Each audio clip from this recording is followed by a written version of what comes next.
Breaking news చూస్తున్నారు. ఓటమి తర్వాత జగన్ తీవ్ర వ్యాఖ్యలు చేసినట్టు తెలుస్తోంది. కానీ ఈ విషయం ఆలస్యంగా వెలుగులోకి వచ్చింది. ఆ రోజు ఫలితాల తర్వాత, ఫలితాలు చూశాక ఓటమి తర్వాత హిమాలయాలకు వెళ్ళాలని అనుకున్నట్టుగా జగన్ తమ పార్టీ నేతలతో తెలుస్తోంది. కానీ అక్కడ ఓటింగ్ శాతం 40% మంది జనం తమ వైపు ఉన్నట్టుగా గుర్తించిన తర్వాత, పూర్తి స్థాయి ఫలితాల తర్వాత ఆ విషయాన్ని విరమించుకున్నాను. కానీ ఆ రోజు ఓటమి ఫలితాలను తనను కలిసివేశాయి. సుమారుగా ఆ ఓటమి యొక్క ఆవేదనతో బయటపడడానికి సుమారుగా 2-3 రోజులు పట్టినట్టుగా జగన్మోహన్ రెడ్డి తమ పార్టీ నాయకులతో మాట్లాడక తెలుస్తోంది. ఈ విషయం ఆలస్యంగా వెళ్ళలోకి వచ్చింది. హిమాలయాలకు వెళ్ళాలనుకున్న జగన్ పార్టీ నేతలతో తన మనసులోని మాట పంచుకున్నారు. ఆలస్యంగా బయటకు వచ్చింది ఈ వ్యాఖ్యలకు సంబంధించిన అంశం. ఇక ఎన్నికల ఫలితాలు చూసి హిమాలయాలకు వెళ్ళాలనిపించింది. కానీ 40% ఓట్లు చూసి ఆగిపోయానని వైఎస్ జగన్మోహన్ రెడ్డి ఆయన తమ పార్టీ నేతలతో మాట్లాడిన సందర్భంలో చెప్పారట.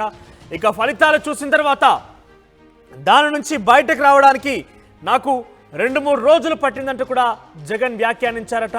ఇక 40% మంది తమ వైపు ఉన్నందుకు కారణంగానే కనీసం వారి కోసమైనా నేను నిలబడాలి, వారి కోసమైనా మాట్లాడాలి, వారి కోసమైనా పోరాడాలని ఒక ఉద్దేశంతోనే నేను ఈరోజు తిరిగి ఇక్కడే ఉన్నాను, మీ ముందు ఈ రకంగా ఉన్నా. లేదంటే హిమాలయాలకు వెళ్ళిపోయేవాడిని ఆ ఓటమి ఫలితాలు తనని కలిచివేశాయంటూ కూడా జగన్మోహన్ రెడ్డి మాట్లాడిన పరిస్థితి. సో ఏదేమైనా కూడా జగన్ బహుశా ఊహించి ఉండరు, అందుకే ఇంతటి స్థాయి వ్యాఖ్యలు చేశారు. అసలు ఆంధ్రప్రదేశ్ రాష్ట్ర రాజకీయాల్లో ఆయన మరొక 5 ఏళ్ల పాటు పరిపాలించబోతున్నారు. సుమారుగా 175కి 175 అనే రకంగా వై నాట్ 175 అంటూ కూడా ఆయన ముందుకు వెళ్ళారు. కానీ వై నాట్ 175 కాస్త 11 సీట్లకు పరిమితమైందంటే ఎంతటి ఘోర పరాజయం, మరి ఎంతటి అవమానం అని గమనించాలి. సో ఈ నేపథ్యంలోనే జగన్మోహన్ రెడ్డి ఆ ఓటమి ఫలితాలకు సంబంధించి ఏదైతే ఆ రిజల్ట్స్ రోజు ఆ ఫలితాలు చూసిన వెంటనే హిమాలయాలకు వెళ్ళాలని ఆలోచించాను. కానీ 40% మంది జనాభా నా వెంట నడిచారు, నాకు ఓటు రూపంలో తమ ఓటు హక్కును వినియోగించుకున్నారు. కాబట్టి నాకు ఒక మ్యాండేట్ని ఇచ్చారు. కాబట్టి డెఫినెట్గా నేను ఉండక తప్పదిక ఆ ప్రజల కోసమైనా మాట్లాడే రకంగా ఉన్నాను. కానీ 2-3 రోజులు పట్టిన నాకు ఈ అంశం నుంచి బయటకు రావడంటే కూడా ఆయన నాయకులతో మాట్లాడి తెలుస్తోంది. కానీ ఈ అంశం చాలా ఆలస్యంగా వెళ్ళలోకి వచ్చింది. ఏదేమైనా కూడా జగన్మోహన్ రెడ్డి ఈ వ్యాఖ్యలు కనుక చూస్తే ఆయన ఓటమి ఎంత మేరకు దిగమింగుకోలేకపోయారు, డైజెస్ట్ చేసుకోలేకపోయారు అనేది చాలా స్పష్టంగా అర్థమవుతోంది. ఎస్, మాట్లాడడం ఇదే అంశానికి సంబంధించిన ప్రతినిధి రాజేష్ ఫోన్లో సిద్ధంగా ఉన్నారు. ఎస్ రాజేష్, రాజకీయాల్లో గెలుపోవటం అనేది చాలా సహజం. గెలుపు అనేది డెఫినెట్గా ప్రతిసారి ఉంటుందని లేదు, ఓటమి అనేది అది కంటిన్యూ అవుతుందని లేదు. కానీ జగన్మోహన్ రెడ్డి ఒక ఓటమిని జీర్ణించుకోలేకపోయాడు. మరి ఇంత ఘోర పరాజయాన్ని బహుశా ఆయన ఎక్స్పెక్ట్ చేసి ఉండరు. కానీ హిమాలయాలకు వెళ్తానని ఏదైతే వాళ్ళ నాయకులతో మాట్లాడినట్టు ఒక అంశం ఉందో అది చాలా బిగ్గెస్ట్ మాట. పూర్తిగా రాజకీయాలకే స్వస్తి చెప్తారని దాదాపుగా అనుకునేటువంటి మాట. సో దీనికి సంబంధించి అప్డేట్స్ ఏంటి, ఎందుకు ఈ ఆ రకంగా మాట్లాడాల్సి వచ్చింది?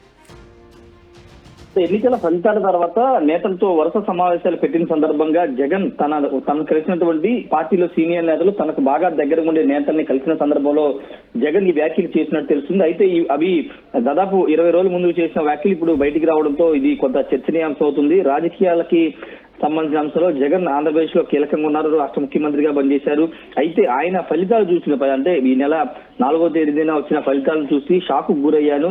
ఈ ఫలితాలు అంటే ప్రజలకు ఇంత మంచి చేసినా ఇలాంటి రిజల్ట్ వచ్చింది ఏంటని ఆందోళన చెంది హిమాలయాలకు వెళ్ళిపోదామని ఒక మాట తన కలిసిన నేతల వద్ద ఆయన అన్నట్లుగా పార్టీ నేతలు చెబుతున్నారు. కొంత ఆలస్యంగా అయితే ఈ వ్యాఖ్యలు బయటకు వచ్చాయి. ఇంత మంచి పాలన చేసినా ప్రజలు ఇంత ఘోర ఓటమిని ఏ విధంగా ఇస్తారని ఒక ఆందోళనతో ఆయన ఈ మాటలు చెప్పినట్టుగా తెలుస్తుంది. అంతేకాదు పార్టీ సంబంధించిన అంశాల్లో ఫలితాలు చూసినప్పుడు తన మానసిక పరిస్థితి గురించి తన నేతల వద్ద చెబుతూ ఈ మాటలు అన్నట్టు తెలిసి ఇది చాలా పెద్ద వ్యాఖ్యగానే మనం చూడాలి. ఎందుకంటే 5 ఏళ్ల ముఖ్యమంత్రిగా పనిచేసిన వ్యక్తి 175 గట్టిగా కొడతామని చెప్పినటువంటి మాజీ ముఖ్యమంత్రి జగన్ ఈ వ్యాఖ్యలు అనేవి చేయడం రాజకీయం కొంత దుమారం రేపుతుందని చెప్పుకోవచ్చు. అయితే ప్రజలు 40% ఓట్ షేర్ వచ్చాయని తెలిసి ఈ వెనక్కి అంటే హిమాలయాలకు వెళ్ళడం లేకపోతే ఇలాంటి వ్యాఖ్యలు చేయడం సరికాదు. ప్రజలకి మనం అండగా నిలబడాల్సిన అవసరం ఉందని, తర్వాత తనకు తానే సమయించుకుని నిలబడ్డానని కూడా జగన్ తన కలిసిన నేతలతో అప్పట్లో చెప్పినట్టు తెలుస్తుంది. అంతేకాదు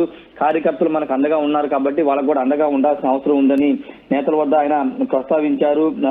అంటే ఇంకో ముఖ్యమైన విషయం ఏంటంటే ఫలితాలు అంటే ఎన్నికల ఫలితాలకు ముందు చాలా సర్వేలు ఆరామస్థాన్ సర్వే కానీ మిగతా సర్వే కొన్ని జగన్ సపోర్ట్ చేశాయి. అంతేకాదు ఆయన చేసుకున్నటువంటి ఇంటర్నల్ సర్వేలు కూడా దాదాపు 140 నుంచి 140 స్థానాలు వస్తాయని చెప్పారు. అందుకే నేను కాన్ఫిడెంట్ గా ఉన్నాను, కానీ ఇలాంటి ఫలితాలు ఊహించలేదని కూడా నేతల వద్ద జగన్ చెప్పినట్టు తెలుస్తుంది. ప్రస్తుతానికి అప్పుడు అంటే ఆ ఫలితాలు చూసి నాకే ఇలాంటి పరిస్థితి ఉంటే కార్యకర్తల పరిస్థితి ఇంకా ఏ విధంగా ఉంటుందో అర్థం చేసుకోగలను. కాబట్టి కార్యకర్తలకి అండగా ఉండాలని కూడా నేతలతో గతంలో కలిసినప్పుడు చెప్పినట్టుగా తెలుస్తుంది. అంతేకాదు కార్యకర్తలు నిలుపుకోవాల్సిన అవసరం ఉంది. 40% ఓట్లు ఇచ్చారు కాబట్టి ఆ ఓటు షేర్ ని ఆ ప్రజలు మనకు అండగా ఉన్నారు కాబట్టి వాళ్ళ తరపున నిలబడాల్సిన అవసరం ఉందని నేతలతో జగన్ మాట్లాడుతున్న సందర్భం చేసిన వ్యాఖ్యలు. అయితే ఇది కొంత ఆలస్యంగా వచ్చినప్పటికీ ఇప్పుడు వెళ్ళడం అనేది ఋషులు మునులు లేదంటే చాలా జీవితం మీద విరక్తి చెందిన వాళ్ళు ఇక మిగతా జీవితాన్ని మొత్తం కూడా శేష జీవితాన్ని అక్కడ గడిపేందుకు వెళ్తుంటారు. ఇక అంటే కొంత ఇబ్బంది పడి నెగిటివ్గా ఉన్నటువంటి వైబ్స్తోనే హిమాలయాలకు వెళ్ళి అక్కడ ప్రశాంతమైన జీవితం గడపవచ్చు అని ఒక పూర్తి స్థాయిలో అక్కడ వెళ్ళిపోతూ ఉంటారు. సో జగన్మోహన్ రెడ్డి పూర్తిగా రాజకీయాలకు బహుశా రిజల్ట్స్ చూసినాక స్వస్థ చెప్పాలనుకున్నారా? ఆ ఉద్దేశంతో ఈ మాటలు మాట్లాడారా?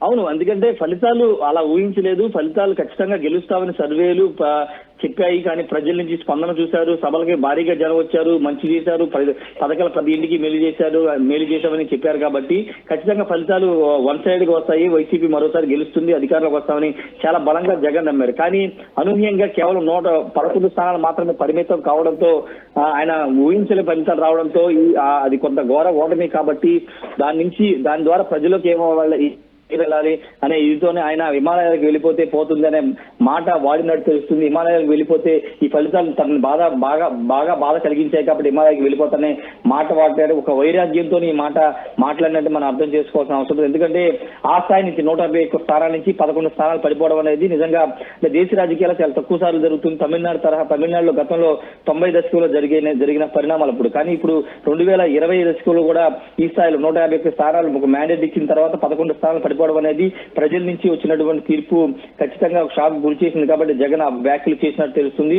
అయితే తర్వాత తేరుకుని ప్రజలు 40% ఓట్ షేర్ మనకి 40% వరకు ఓట్లు వేశారు కాబట్టి ఆ ఓట్ షేర్ నిలబెట్టుకోవాలి, వాళ్ళకి అండగా ఉండాలని కూడా నేతల వద్ద ప్రస్తావించారు. ప్రస్తుతం ఈ వ్యాఖ్యలు అనేవి జగన్ గతంలో చేసిన వ్యాఖ్యలు ఇప్పుడు బయటికి రావడంతో ఈ వ్యాఖ్యలు అనేవి అటు సోషల్ మీడియాలో రాజకీయంగా పెద్ద ఎత్తున చర్చ జరుగుతుంది, దుమారం కూడా రేగుతుంది. అయితే వైసీపీ నేతలు దీని మీద ఏ విధంగా స్పందిస్తారో చూడాల్సిన అవసరం ఉంది. ఎందుకంటే పార్టీని వదిలేసి హిమాలయాలకు వెళ్ళిపోవాలనుకున్న అలాంటిది అంత ఆ స్థాయి వరకు ఆయన మైండ్ సెట్ వెళ్ళిపోయిన నేపథ్యంలో ఇక దిగువ కార్యకర్తల స్థాయి ఏ విధంగా ఉంటుందో మనం అర్థం చేసుకోవాలి. కాబట్టి ప్రస్తుతానికి అయితే ఈ వ్యాఖ్యలు అయితే రాజకీయంగా కొంత దుమారం రేపుతున్నాయి మనొచ్చు. రైట్ రాజేష్, ఓవరాల్గా రాజకీయాలకు జగన్ గుడ్ బై.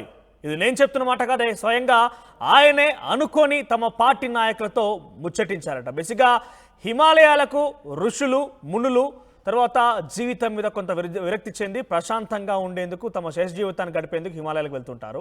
సో ఓటమి ఆ రోజు ఫలితాల తర్వాత ఫలితాలు చూస్తున్న నేపథ్యంలో తాను సైతం హిమాలయాలకు వెళ్ళాలనుకున్నాడనే ఒక మాట జగన్మోహన్ రెడ్డి తమ పార్టీ నాయకులతో ఆ రోజు చర్చించినప్పుడు మాట్లాడినట్టుగా తెలుస్తోంది. సో హిమాలయాలకు వెళ్ళాలనిపించింది. ఇన్ఫ్యాక్ట్ కానీ 40% ఓటింగ్ షేర్ తమకు కూడా వచ్చినందున ఆ 40% జనం కోసమైనా మాట్లాడాలి, పోరాడాలి, ప్రశ్నించాలి కాబట్టి ఇక్కడ ఉన్నాను. కానీ ఏదేమైనా ఈ ఓటమి నుంచి తనని బయటపడడానికి 2-3 రోజుల సమయం పట్టిందంటూ కూడా కొంత ఆయన మాట్లాడి తెలుస్తోంది. ఈ విషయం చాలా ఆలస్యంగా వెళ్ళలోకి వచ్చింది.